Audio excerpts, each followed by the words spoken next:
dia, irmãos. Graça e paz. Amém. Eu tenho até 10h30, é isso?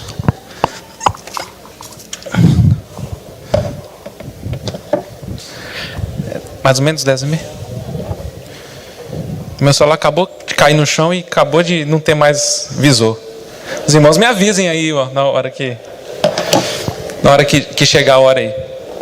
Eu gostaria de continuar a reflexão que iniciamos ontem, quando nós meditamos na questão de que o Senhor Jesus é o Messias de Deus. Ele é o Cristo, Ele é o prometido.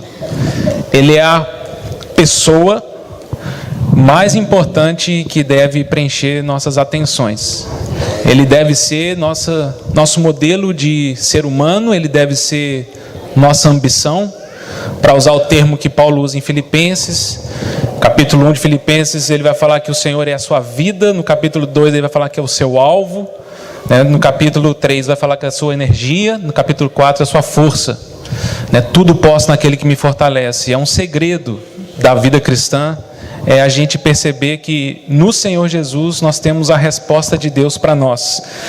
E quando o Messias de Deus, o prometido, o ungido de Deus, veio a essa terra, ontem eu tentei colocar isso para os irmãos considerarem, é que da parte de Deus, esse Messias trouxe para nós salvação e nos livrou da condenação eterna. Então podemos falar, como Paulo fala também aos Romanos 8:1, que agora aqueles que estão em Cristo, nenhuma condenação há mais. E isso não é mérito nosso. Louvado seja Deus por isso, porque se tivesse mérito nosso, significaria que por demérito também poderíamos perder essa salvação. As horas, né? Eu aperto aqui? Obrigado, irmão. Está aqui, né? Obrigado. Mas como os irmãos já cantaram ontem, nessa manhã, a salvação é um presente de Deus. E não só a graça é um dom, mas a justiça também é um presente de Deus. Por isso que Paulo também, dizendo aos Romanos, ele fala que se pela ofensa e pelo pecado de um só homem reinou a morte, muito mais agora nós que recebemos abundância de graça e o dom da justiça, reinaremos em vida por meio de um só, a saber, Jesus Cristo. Então o Senhor Deus, Ele nos oferece uma salvação absolutamente plena e poderosa. Nada precisa ser acrescentado. Obrigado, irmão. Nessa salvação, nosso desafio é adentrar nela pela fé. Por isso que o Senhor também fala, o meu justo vive pela fé. Eu tenho prazer naquele que crê, não naquele que precisa ver alguma coisa, porque quando eu falo assim, aquela bateria ali é vinho, isso não é fé, eu estou vendo ela. A fé é certeza de coisas que não se veem, é convicção de fatos que se esperam. Hebreus 11:1. De maneira que o Senhor, Ele vai e Ele tem todo interesse de provar a nossa fé. E nós precisamos enxergar isso como uma bondosa mão de Deus nos preparando para a eternidade. Não é o Senhor querendo fazer uma pegadinha conosco, não é o Senhor falando assim, não, eu já te dei salvação, te dei vida eterna, agora eu também tenho que te dar alguns problemas na vida. Também não é tudo assim fácil, mas não é isso que o Senhor tem em mente. O Senhor, quando Ele nos salva e quando o Messias vem, Ele nos livra da condenação e Ele nos afirma que nos amará eternamente. Essa é a base da nossa fé e por meio disso nós corremos após Ele, porque Ele sempre tem se revelado um Deus com pensamentos de salvação para nós. E aí eu gostaria nessa manhã de trazer essa reflexão de qual que é o impacto então da vida ou da vinda no Messias para o nosso coração. O que significa isso também? Porque muitas vezes nós reduzimos nossa experiência com o Senhor Jesus, achando que agora que nós fomos salvos, acabou as coisas. E na verdade é exatamente o contrário. Quando nós cremos no Senhor Jesus, é aí que a nossa história se inicia. Não é o fim, é o início. Porque antes de crermos no Senhor, nós estávamos mortos, em delitos, em pecados, em transgressões, desligados de Deus, afastados dele, afastados das suas promessas, afastados das suas alianças. Quando cremos no Senhor Jesus, uma nova vida se lança diante de nós, e a nossa jornada e a nossa peregrinação se inicia. Então, aquela mentalidade que às vezes nós temos de eu já aceitei ao Senhor Jesus, os irmãos já me disseram que essa salvação é pela graça, eu não vou perder minha salvação, então beleza, eu posso viver a minha vida, eu posso fazer o que eu quero, porque já estou garantido. E é aquela mentalidade do, se eu for lixeiro no céu, já está bom demais, né? Prefiro ser lixeiro no céu que príncipe no inferno. Mas ela é uma visão míope, é uma visão que apequena a missão do Messias em nossa história. Porque o Senhor Jesus, ele não é um passaporte que nos dá céu. Ele não é um passaporte que nos dá vida eterna e pronto, agora eu posso viver minha vida. O Senhor Jesus morreu na cruz por mim, ele me salvou eternamente e agora eu vou continuar minha vida aqui. E quando eu preciso dele, eu aciono ele, né? Quando eu estou andando na rua e vejo um pivete chegando, aí eu lembro que ele existe. Aí eu oro, Senhor, tem misericórdia, me livra do pivete. Aí o pivete vai embora, aí eu continuo vivendo minha vida. Aí eu vou fazer uma prova na escola, Senhor, me faz lembrar a matéria. E nós temos um relacionamento com ele um pouco assim, de nós decidimos quando o acionamos, nós decidimos quando nós devemos interagir com ele. E sem dúvida é muito incompleto, é muito raso nós nos relacionarmos com o Senhor Jesus dessa forma, porque o convite dele é muito mais amplo para nós. E eu gostaria então de ler com os irmãos 2 textos. Um está em Lucas,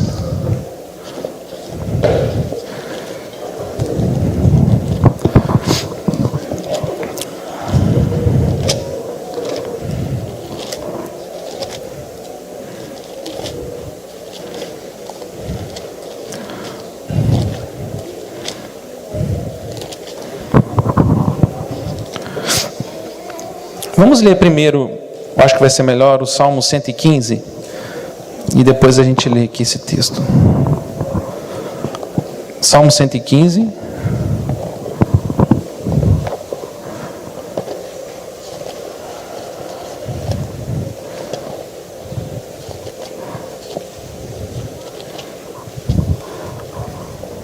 Versículo 1.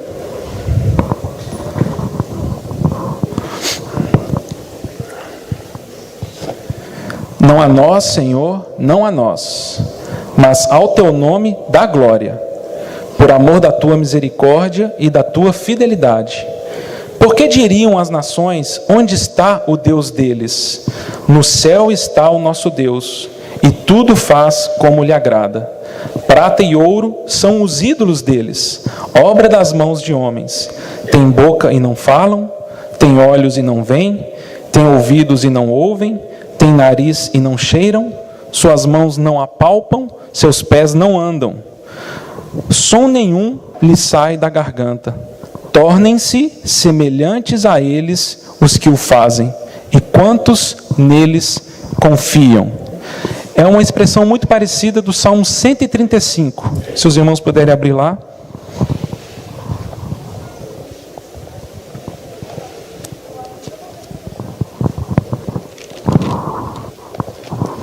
Salmo 135, versículo 15. Os ídolos das nações são prata e ouro, obra das mãos dos homens. Tem boca e não falam, tem olhos e não veem, tem ouvidos e não ouvem, pois não há alento de vida em sua boca. Como eles se tornam os que os fazem, e todos os que neles confiam. E aí sim, Lucas, capítulo 7.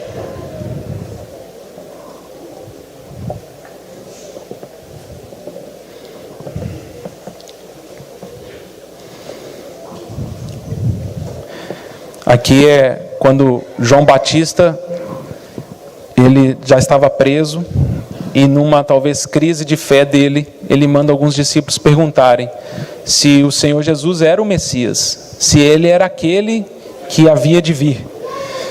E versículo 18 de Lucas 7 diz: todas essas coisas foram referidas a João pelos seus discípulos, e João, chamando 2 deles, enviou-os ao Senhor para perguntar: és tu aquele que estava para vir, ou havemos de esperar outro? Quando os homens chegaram junto dele, disseram: João Batista enviou-nos para te perguntar: és tu aquele que estava para vir, ou esperaremos outro? Naquela mesma hora, curou Jesus a muitos de moléstias e flagelos e de espíritos malignos, e deu vista a muitos cegos. Então Jesus lhes respondeu: ide e anunciai a João o que vistes e ouvistes: os cegos vêm, os coxos andavam, os leprosos são purificados, os surdos ouvem, os mortos são ressuscitados, e aos pobres anuncia-se-lhes o Evangelho. Senhor, como nós temos proclamado nessa manhã, Jesus Cristo é o nosso Senhor, e nós desejamos de todo o coração nos submeter ao senhorio de Cristo, Senhor. Por isso consagramos esse tempo a Ti, santifica esse momento. Senhor, queremos reverenciar Tua palavra e queremos ser enchidos de temor, Senhor, diante das Tuas advertências e diante também das Tuas promessas. Ajuda-nos, Senhor, abre os nossos olhos, alarga a nossa visão, dá-nos entendimento, Senhor, para servirmos a Ti de uma forma mais desimpedida, Senhor. São livres de toda idolatria, livres, Senhor, da sedução dessa terra, das mentiras desse mundo, Senhor, do convite do sistema. Conquista o nosso coração para Ti. O Senhor merece, Senhor. O Senhor merece toda a nossa consagração e desejamos correr a Ti, Senhor. Em nome do Senhor Jesus. Amém.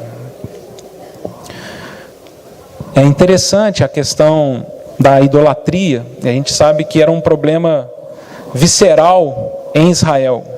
Era um problema que eles sempre tiveram, apesar de todas as advertências do Senhor, por meio de Moisés e depois por meio de Josué, avisando o povo dele que eles, ao adentrarem na região dos cananeus e ao adentrarem na terra prometida, eles estariam cercados por povos que não criam no Senhor e não temiam a sua lei, e não temiam e não seguiam seus mandamentos. E o Senhor fala: não faça isso, não siga os caminhos e os propósitos dos deuses de D minúsculo, dos gentios. Eu sou o seu verdadeiro Deus. Siga os meus mandamentos, não se submeta a essa legislação, não siga nesses padrões, nesses valores. E nós sabemos que foi uma luta muito grande para Israel, e Israel constantemente se curvava a servir outros deuses, aos Baalins, Astarote, o exército do céu. Os israelitas começavam a olhar a conduta dos gentios, das nações gentílicas, e começavam a seguir os deuses deles.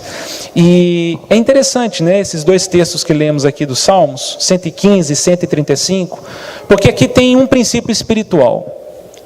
Aqui a Bíblia vai dizer que o que é um ídolo? O ídolo é qualquer pessoa, ou potestade, ou entidade, ou filosofia, ou modelo de vida que se torna direção para nós, se torna o nosso Deus, se torna aquele que fala: você vai seguir por esse caminho, a sua vida vai ser assim. E é claro que todo Deus, ou falso Deus no caso, ele nos oferece das suas benesses e também tem seu preço a ser pago.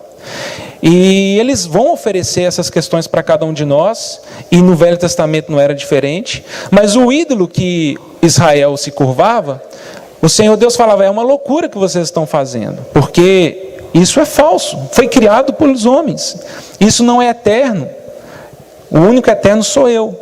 Um ser humano quer saber o melhor para ele, ele deveria perguntar para mim, porque fui eu que os criei. O ser humano foi criado por mim, eu sei o que é o melhor para você.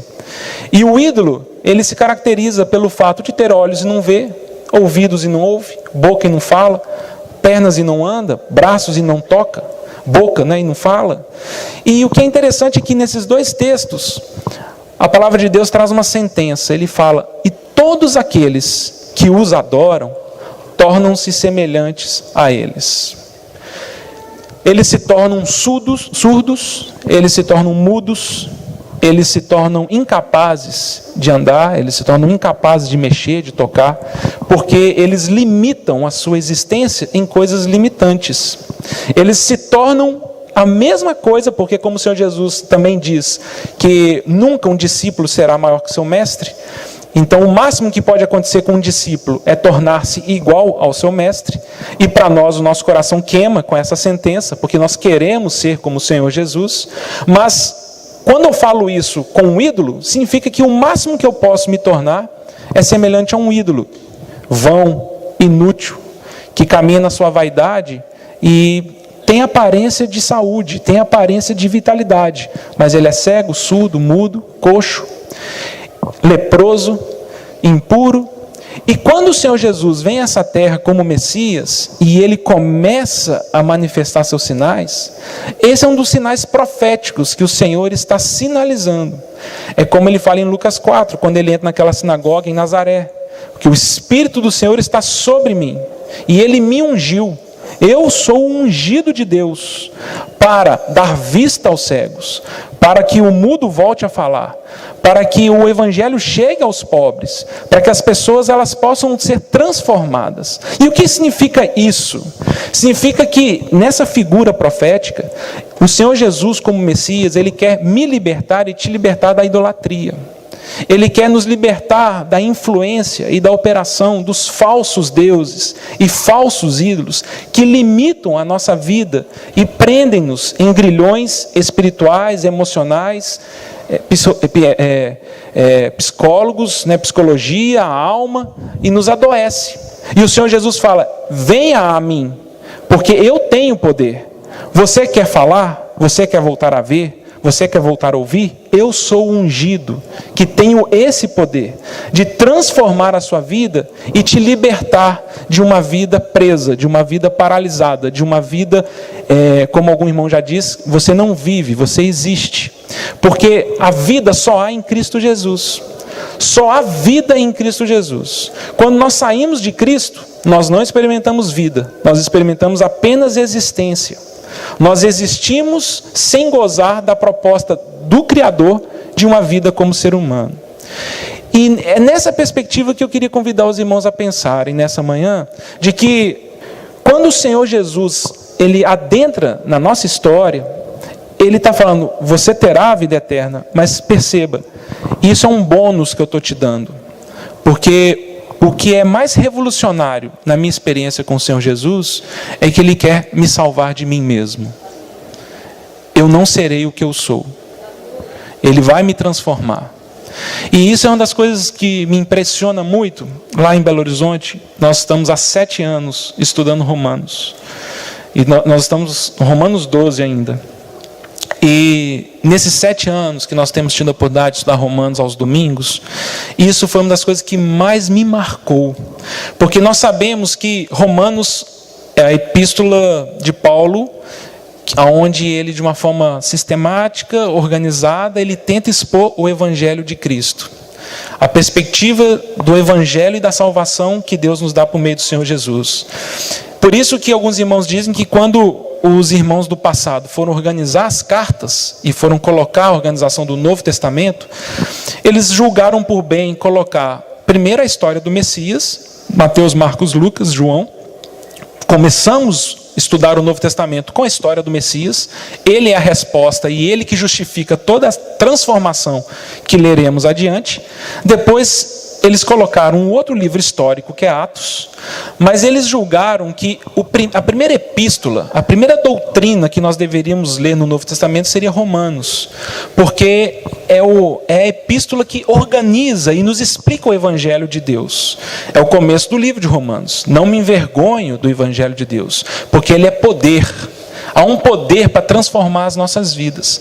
E quando nós vamos ler Romanos, para nossa surpresa, o foco, a ênfase de Paulo não está em Satanás, não está no diabo, não está no inferno, não está em nos tirar de lá para trazer para cá. Inclusive Satanás em Romanos aparece só uma vez, que é em Romanos 16, no final do livro, quando ele fala que em breve o Senhor esmagará a cabeça de Satanás. O Deus da paz já venceu as coisas. Satanás, ele é absolutamente coadjuvante no evangelho de Deus para nós. E qual que é a ênfase que Paulo traz em Romanos? Deus quer te salvar de você mesmo. Esse velho homem que foi corrompido, essa natureza caída, esse Adão maldito que se afastou de Deus, que cuspiu na cara do seu Criador e recusou ser um adorador. Deus te salva de você mesmo. Você precisa ser transformado, uma nova identidade tem que surgir em você. E aí nós vamos perceber que todo esse trabalho, e isso, irmãos, é uma ótima nova. São boas novas para nós, porque eu não serei quem eu sou, eu serei transformado. Porque convenhamos, o céu pode ser o melhor lugar do mundo, pense aí, o lugar mais bonito que for, a situação mais agradável que seja, se eu for para esse lugar viver eternamente do jeito que o meu coração é hoje, eu vou descobrir que o inferno não é um local, o inferno é o meu coração. E eu me corrompo, e eu me enveneno de mágoa, e eu me enveneno de pecado, de lascívia, de avareza. E aí eu percebo que o Senhor fala, eu tenho boas novas para você. Eu quero te salvar de todas essas coisas. Você será liberto desses senhores e desses deuses que querem dominar a sua vida. Essa é a boa nova de Deus para nós, irmãos. Deus nos transformará eternamente. Finalmente, seremos seres humanos como Deus idealizou. Porque o primeiro e o único ser humano perfeito que andou nessa terra é o Senhor Jesus. E o Senhor Jesus nos mostrou como é o ser humano que Deus planejou ali atrás com Adão. Você quer saber como um ser humano pleno de Deus deveria viver? O Senhor Jesus é a exata expressão disso. Por isso que Ele é o nosso alvo, por isso que Ele é a nossa meta, por isso que nosso foco está no Senhor Jesus. Porque o Deus Pai, 3 vezes pelo menos, Ele fala, este é o meu Filho amado, nele eu tenho o meu prazer. Humanidade, olhem como eu pensei o ser humano, olhem como eu desejo que você seja, um ser humano como Jesus Cristo, o homem, foi. E o Senhor Jesus, quando Ele invade essa terra, Ele fala, eu tenho poder para te libertar de toda idolatria e de todo falso Deus que vai nos paralisando. E com o tempo nós vamos começar a ficar cego. E com o tempo a gente começa a ficar surdo. E com o tempo a gente não tem mais energia para prosseguir. Por quê? Porque nós começamos a seguir falsos deuses. Então a questão para nós é que qualquer pessoa, situação, caminho, destino, pensamento que senta no trono do nosso coração, pelo fato dele não ser Deus, ele é um ídolo.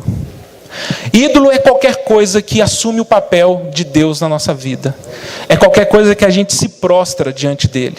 Fala, eis-me aqui, quais são as regras? Obedecerei. O que o Senhor tem para mim? O meu tempo, a minha dedicação, a minha energia, o meu coração, eu te dou. E quando isso acontece, nós nos tornamos idólatras. Passamos a servir ídolos. E isso nos corrompe como identidade de seres humanos. E nos afasta de sermos seres humanos plenos, conforme Deus planejou para cada um de nós. O Messias, ele vem para a nossa história. E Ele quer nos salvar de nós mesmos todos os dias. Ele quer nos transformar de glória em glória. Ele quer que a gente experimente essa renovação de vida, aonde de repente nós podemos testemunhar aquilo que os discípulos de João Batista viram. Falar, olha, quando eu convivo e quando eu estou na presença do Senhor Jesus, os meus olhos são abertos, os meus ouvidos ouvem, minha boca fala, porque Ele é o ungido de Deus. E é interessante esse paralelo aqui, do serviço. Essa palavra é uma palavra que ela aparece poucas vezes no Novo Testamento, que é latreia, que é o paralelo de idolatria, porque a palavra idolatria é eidos latreia, né, no grego, que é serviço a ídolos. Essa palavra latreia, ela aparece em Romanos 12, ali quando Paulo vai dizer que nós devemos oferecer a Deus um culto racional. Essa expressão culto racional no grego é logiken latreia. É um serviço consciente. Eu voluntariamente decido servir a Deus. Então nós temos duas opções, irmãos. A nossa vida e as coisas do Senhor são sempre muito, muito radicais. O Senhor, Ele vai falar: quem comigo não ajunta, espalha. Quem não é por mim é contra mim. Não existe meio termo. Eu não acordo amanhã de manhã e falo assim: Senhor Deus, hoje eu estou um pouco cansado, mas eu também não vou servir as coisas do inferno não, Senhor. Hoje eu não vou servir ninguém, nem o Senhor, nem as coisas do inferno. Eu quero um dia neutro. Não tem como, é impossível. Os caminhos do Senhor são: um dia que eu decido não me consagrar ao Senhor, eu me consagrei a um ídolo. Alguma força de pensamento inclinou meu coração para um caminho que não é divino. E quando isso acontece, eu começo a me paralisar. E quando essas coisas acontecem, eu começo a me tornar um ser humano distante da proposta de humanidade que Deus tem para mim. Então nós temos esses dois caminhos. Ou eu escolho servir a Deus, oferecendo esse lógica em latreia, esse culto racional a Ele, ou eu escolho servir a ídolos. E os ídolos, eles têm múltiplas faces. Nós às vezes achamos que idolatria está relacionado lá com as igrejas católicas, né? Então achar que uma pessoa idólatra é uma pessoa que tem uma imagem na casa dela, no canto ali da sala, que acende vela. É claro que não, irmãos. Idolatria é no coração. Idolatria é aquela proposta que o meu ouvido inclina e eu me submeto. É o caminho que eu começo a experimentar e investir meu tempo. E no Novo Testamento mesmo, Paulo vai citar, por exemplo, 2 vezes, que a avareza é idolatria. Ele fala claramente: qualquer pessoa que ama o dinheiro, ele se tornou um idólatra. O sistema financeiro, Mamon, o dinheiro, ele se adensa como uma potestade que ele começa a dominar a nossa vida. Então nós começamos a tomar decisões não pelo Espírito Santo, mas pelo dinheiro. Então eu vou viajar, não se Deus quiser, se eu tiver dinheiro no banco.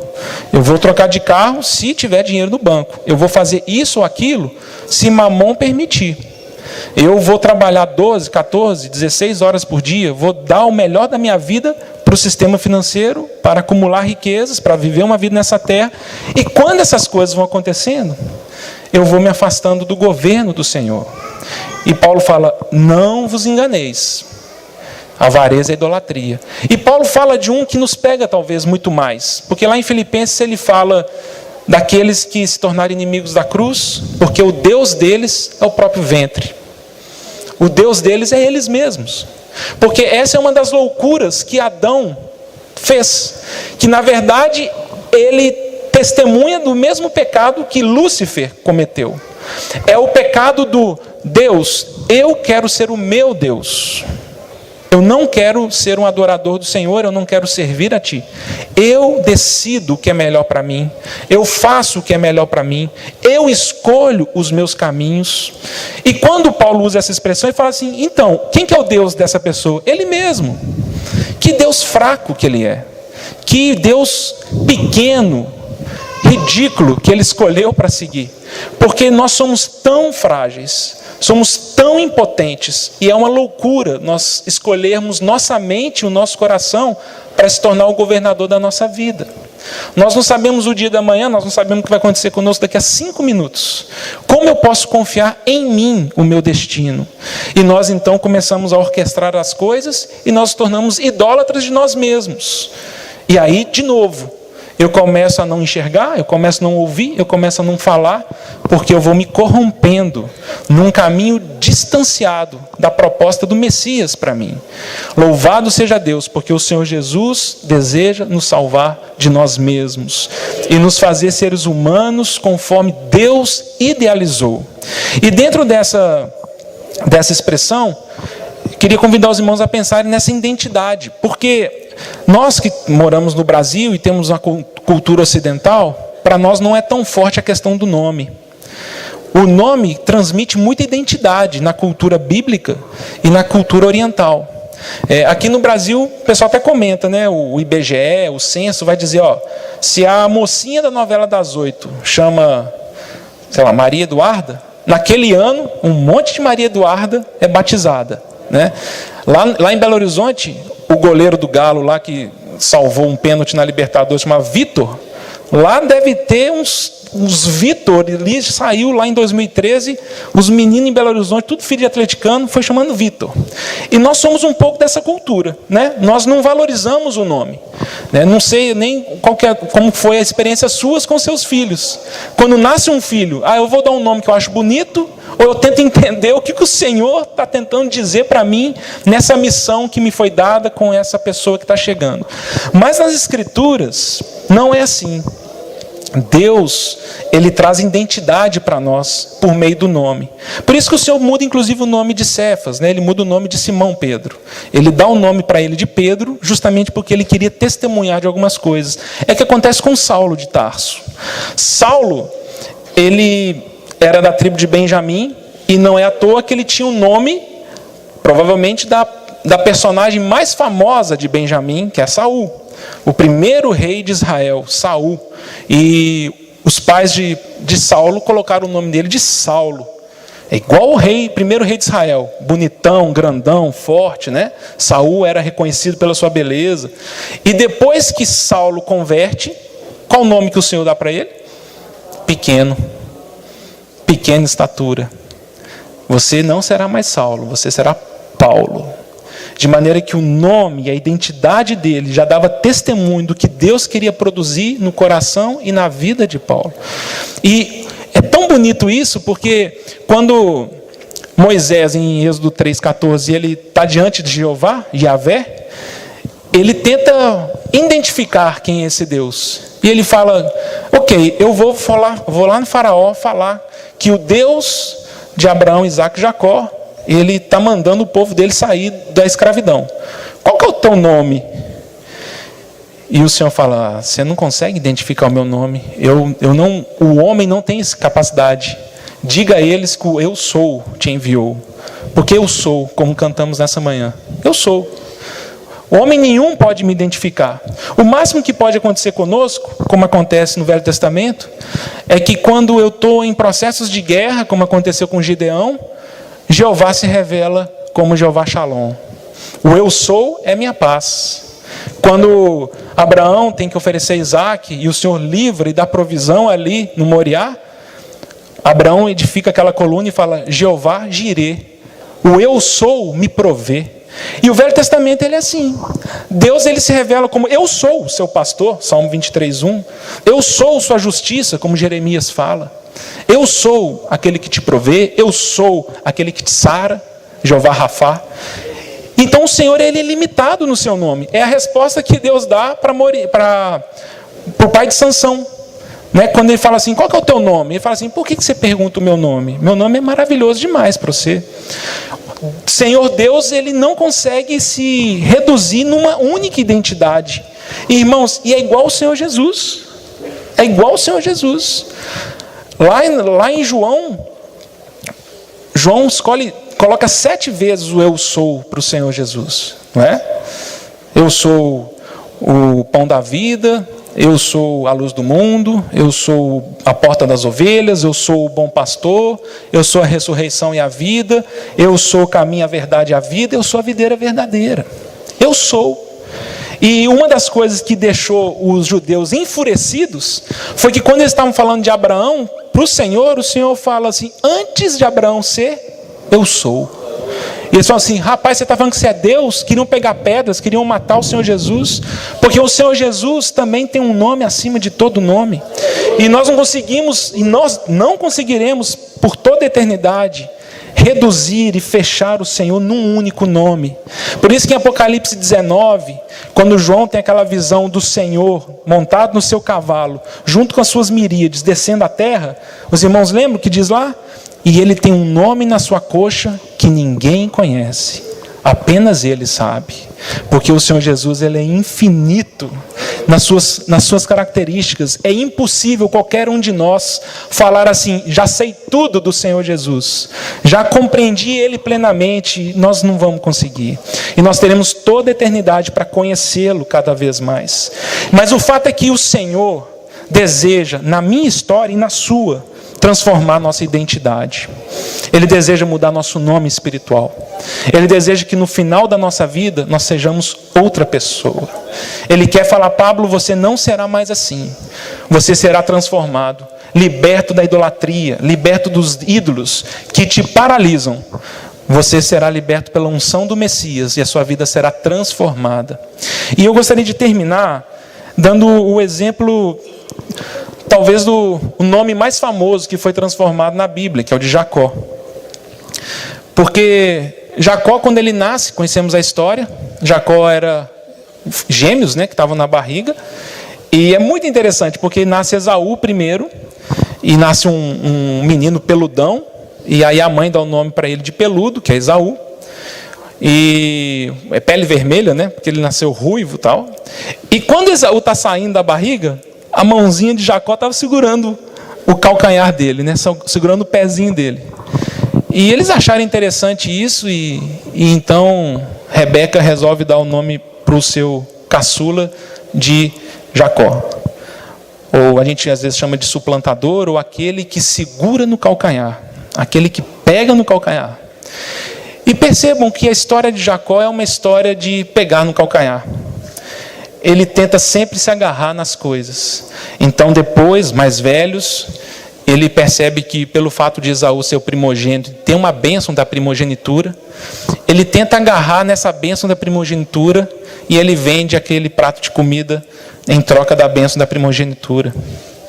E aí depois, com a ajuda de sua mãe, eles resolvem fazer uma trampa ali, uma armadilha para o pai, enganam o pai para receber uma bênção de Isaac. E essa história ela é triste, né? Se os irmãos pensarem um pouco, é triste. Eu até vou abrir um super parêntese, porque me fala muito ao coração, principalmente as irmãs. Porque a Bíblia diz que o Senhor já tinha profetizado, antes dos dois nascerem, já foi profetizado que o mais velho serviria o mais novo. Já estava profetizado. Deus já havia estabelecido isso. Nós não sabemos qual era a angústia de Rebeca. Talvez ela fale assim: meu marido, e literalmente, né, Isaac estava ficando cego. Meu marido está cego. Ele vai acabar abençoando o errado. Ele não está entendendo a vontade de Deus. Eu preciso fazer alguma coisa. O meu marido não viu o que eu vi. E Deus falou. E na ânsia de tentar, entre aspas, ajudar Deus, ela sambou tudo. E ao ponto de, muito triste, né? Porque ela fala para Jacó. Jacó fala: mãe, eu não posso fazer isso. Como é que eu vou mentir para o meu pai? Ele vai me amaldiçoar. Ela falou que a maldição cai em mim. Eu assumo toda a responsabilidade. E pela história nós conhecemos, ela era muito apegada a Jacó, porque ele era um homem pacato, um homem do lar, devia ajudar a mãe a fazer comida, assar pão de queijo, devia ajudar a mãe a lavar prato, né? E Esaú era homem do campo. Esaú era o machão, voltava de noite mostrando lá as caças que ele tinha conquistado, homem de guerra, valente, forte. Isaac gostava de Esaú, Rebeca gostava de Jacó. E é triste porque quando Jacó então engana o seu pai e recebe a bênção, Esaú fala assim: como é que é? O meu irmão fez isso? Não tem problema nenhum. Quando meu pai morrer, eu mato ele. Na hora que meu pai morrer, eu mato Jacó, para ele deixar de ser besta. Rebeca ouve isso e fala: foge, filho, foge que seu irmão vai te matar. Vai embora, vai lá para minha parentela. Vai lá porque eu tá lá, tem Labão ali, você foge dele. E aí é muito triste na história de Rebeca, porque ela nunca mais vê o seu filho. Quando ele volta, ela já tinha morrido. E essa é a desorganização que às vezes nós queremos, entre aspas, ajudar a Deus, desrespeitando princípios que Ele não nos autoriza a desrespeitar. E às vezes nós achamos que me dá o direito de desrespeitar as coisas de Deus porque Deus já falou alguma coisa. E me parece que aquele conselho que Pedro dá às irmãs, lá em 1 Pedro 3, fala assim: aprenda com Sara. se submeteu, aquietou. Falou, se Deus falou, se essa é a vontade de Deus, vai acontecer. Eu não preciso, desrespeitar ou não preciso quebrar algumas regras que o Senhor estabelece nas ordens, nas autoridades, nos princípios da casa. Então, assim, sempre me fala o coração, a tentativa de Rebeca de dar uma mãozinha para Deus atrapalhou muito a sua família, atrapalhou muito ela. Fechando o parêntese, Jacó ele tem que fugir e ele foge para a casa de Labão e ali viu flores, apaixonou, conheceu Raquel e chorou quando viu, beijou ela, falou, nossa, é da minha parentela, encontrei minha mulher. E Labão fala assim, não, se você quiser casar com ela, você vai ter que trabalhar 7 anos por ela. E é bonita a história, porque tem uma expressão ali em Gênesis que fala assim, e Jacó amava tanto Raquel, que aqueles 7 dias foram como poucos dias. 7 anos, 7 anos foram como poucos dias para ele, de tanto que ele amava. E aí ele vai casar, nós sabemos a história. Na escola que Jacó estudava, Labão era professor. E Labão engana ele e fala assim, mas você está achando o quê? A minha mais velha tem que casar primeiro, cara. Você vai casar com a caçula? Na minha casa não é assim, não. Ele falou, e agora? Mais 7 anos. Você vai ter que trabalhar para mim. E ele trabalha mais 7 anos para finalmente casar com Raquel. E depois desses 14 anos, ele trabalha mais 6 anos para Labão, para conseguir gado, para crescer ali. Só que é interessante na história de Jacó, que quando Jacó ele foge da sua casa, o Senhor Deus se revela a ele. A famosa história de Betel. Jacó está fugindo, preocupado, porque imagina, um homem pacato, um homem que não é de guerra, sabe que tem um valentão, um guerreiro querendo matar ele. Ele foge. E naquela noite que ele para dormir, o Senhor se revela a ele. E ao se revelar, ele fala assim, eu tenho uma aliança com você. E eu vou abençoar a sua posteridade. E você precisa se consagrar a mim. E Jacó fica tão impressionado com essa visão que ele tem, que ele faz aquela coluna, ele unge aquela coluna, e ele chama aquele local de Betel, casa de Deus. Então aqui Deus está, Deus falou comigo. E passam-se 20 anos, não é um dia, não é um mês, não é um ano, 20 anos. Deus fala com Jacó, Jacó, você precisa voltar. Você lembra o que eu te falei? Você precisa voltar. E Jacó então cria coragem para voltar. Mas eu imagino que para ele não deveria ser muito fácil, porque ao voltar ele teria que encarar Esaú. E quando ele volta para sua casa, a gente vê a aflição dele na história, como ele tenta se arrumar e tenta preparar tudo para amaciar as coisas com Esaú. E as coisas vão andando muito errado na cabeça de Jacó, porque ele manda mensageiros para avisar na frente. E quando os mensageiros voltam, eles falam assim, Jacó fala assim, vocês encontraram Esaú? Encontramos. Você avisou ele que eu estou voltando? Avisamos. E aí? Não, ele está vindo em sua direção, com 400 homens. E Jacó temeu muito. A Bíblia fala que ele temeu muito. E Jacó agora não sabe o que fazer. Ele não sabe como reagir, ele não sabe como trabalhar, ele não sabe o que fazer, como que nós vamos... E se Esaú vier, vir me matar e matar meus filhos. E a gente começa a perceber todo o esforço de Jacó. Ele separa em bandos porque se eles perseguirem esse bando, o outro escapa. Se ele perseguir esse bando, o outro escapa. E vai chegando a noite, Jacó não consegue dormir. Jacó levanta, vai na sua tenda, manda seus filhos, manda sua esposa cruzarem um rio, foge para lá, e ele tentando organizar tudo, e a noite está acabando, e ele sabe que Esaú está chegando, e ele está sozinho. E no que ele está sozinho, o Senhor aparece para ele.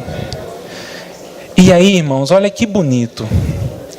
Quando o Senhor aparece para ele, às vezes a gente tem uma visão talvez distorcida da cena. A gente fica achando que Jacó lutou com Deus e venceu, Às vezes a gente acha que ele prevaleceu, mas o contexto é completamente o contrário. Porque ali, até na minha versão, fala assim, e quando Deus aparece ali, toca ali a coxa. E essa expressão toca, no original, é encostar o dedo sutilmente. E quando o Senhor encosta na coxa de Jacó, Jacó desaba. Ele cai no chão. O nervo dele tinha sido deslocado, alguma coisa aconteceu. E Jacó deve estar pensando assim, está tudo piorando, né?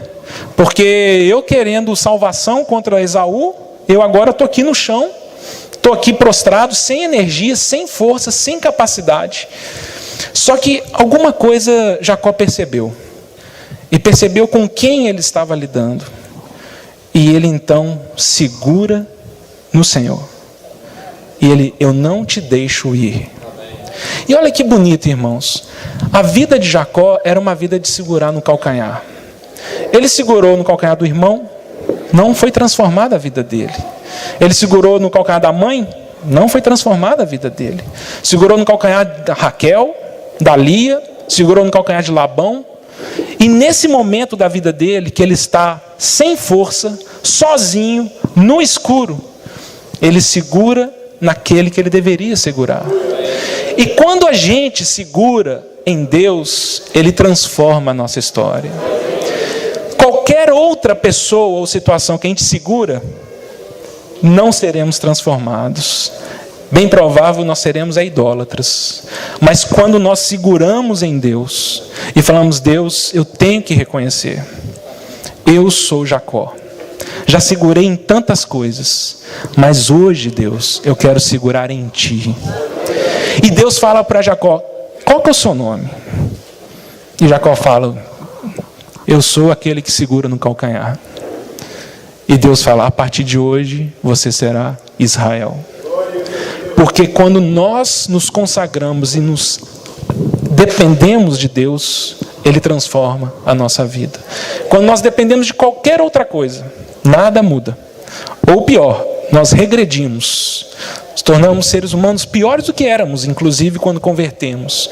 Mas quando é Deus o nosso socorro, quando é Deus aquele que em abraço, Ele muda a nossa história. E tão bonito, porque o Senhor o chama de Israel. E a Bíblia fala que quando acaba essa experiência, né, de Jacó, o dia começa a nascer e não tem jeito de fazer mais nada, porque ele já vê Esaú e os homens dele chegando. E a Bíblia fala então que Jacó ele vai se curvando e ele vai se aproximando do irmão dele, né, se prostrando 7 vezes. Ele vai se aproximando. Mas quando ele chega perto de Esaú, Esaú vem chorando, o abraça, o beija. Ali tem perdão, ali tem restauração. E quando termina esse processo, Jacó, ele levanta uma coluna e fala, essa coluna é do Deus de Israel. Porque Deus tem poder para transformar a nossa história e mudar a nossa identidade.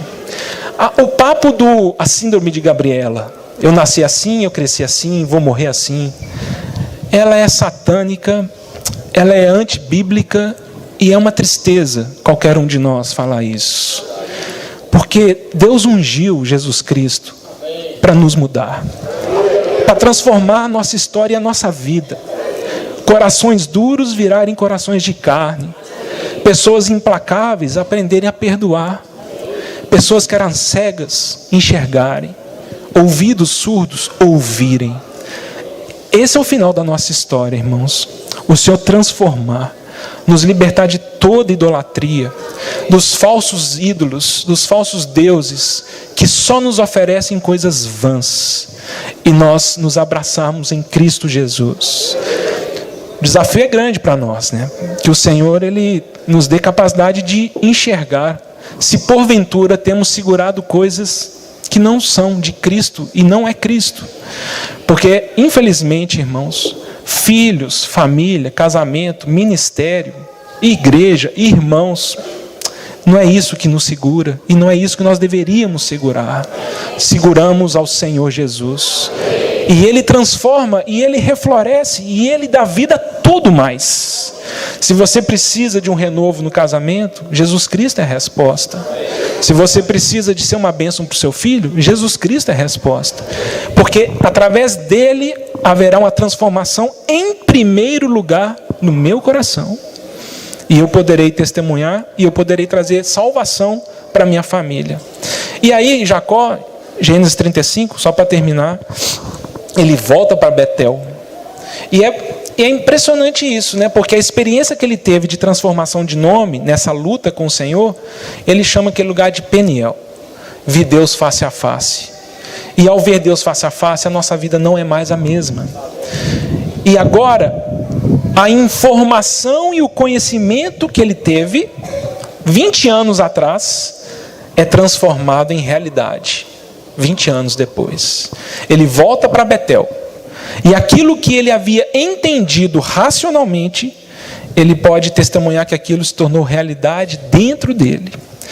E eu acho que o Senhor já tem muito conteúdo e material para fazer essa obra em nós, não tem? Muita coisa que nós já entendemos racionalmente, muita coisa que essas informações nós já absorvemos. E o Senhor vai levantar Esaús, o Senhor vai levantar medos, pavor da morte, desespero. Ele vai levantar essas coisas para que a gente corra para Ele, para que a gente abrace Ele, e para que a experiência de conhecimento e informação se transforme numa experiência de realidade. Passaram-se 20 anos. Jacó se lembra daquele mesmo lugar que ele esteve 20 anos atrás. E hoje ele fala: já não sou Jacó, sou Israel. O Senhor mudou, me mudou.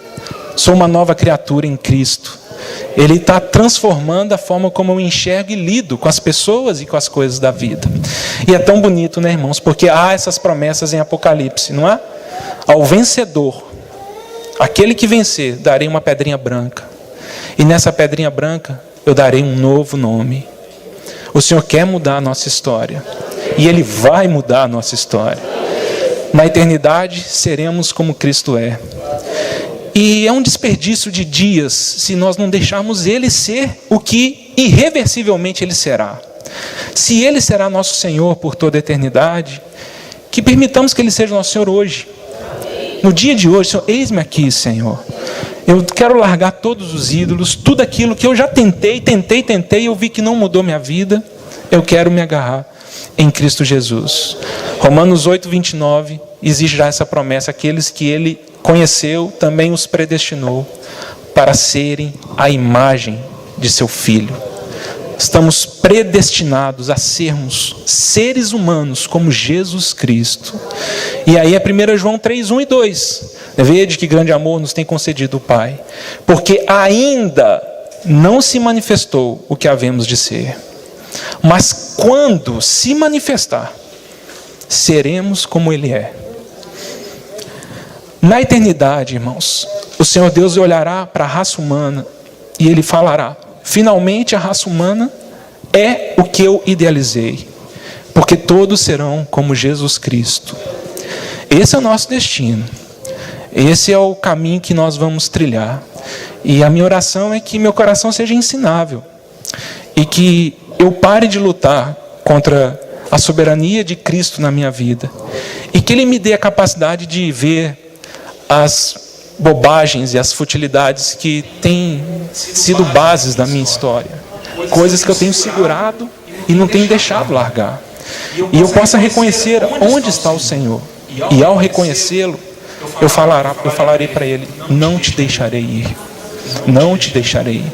O Senhor é a minha bênção, transforma a minha vida, transforma meu coração. Que o Senhor nos abençoe.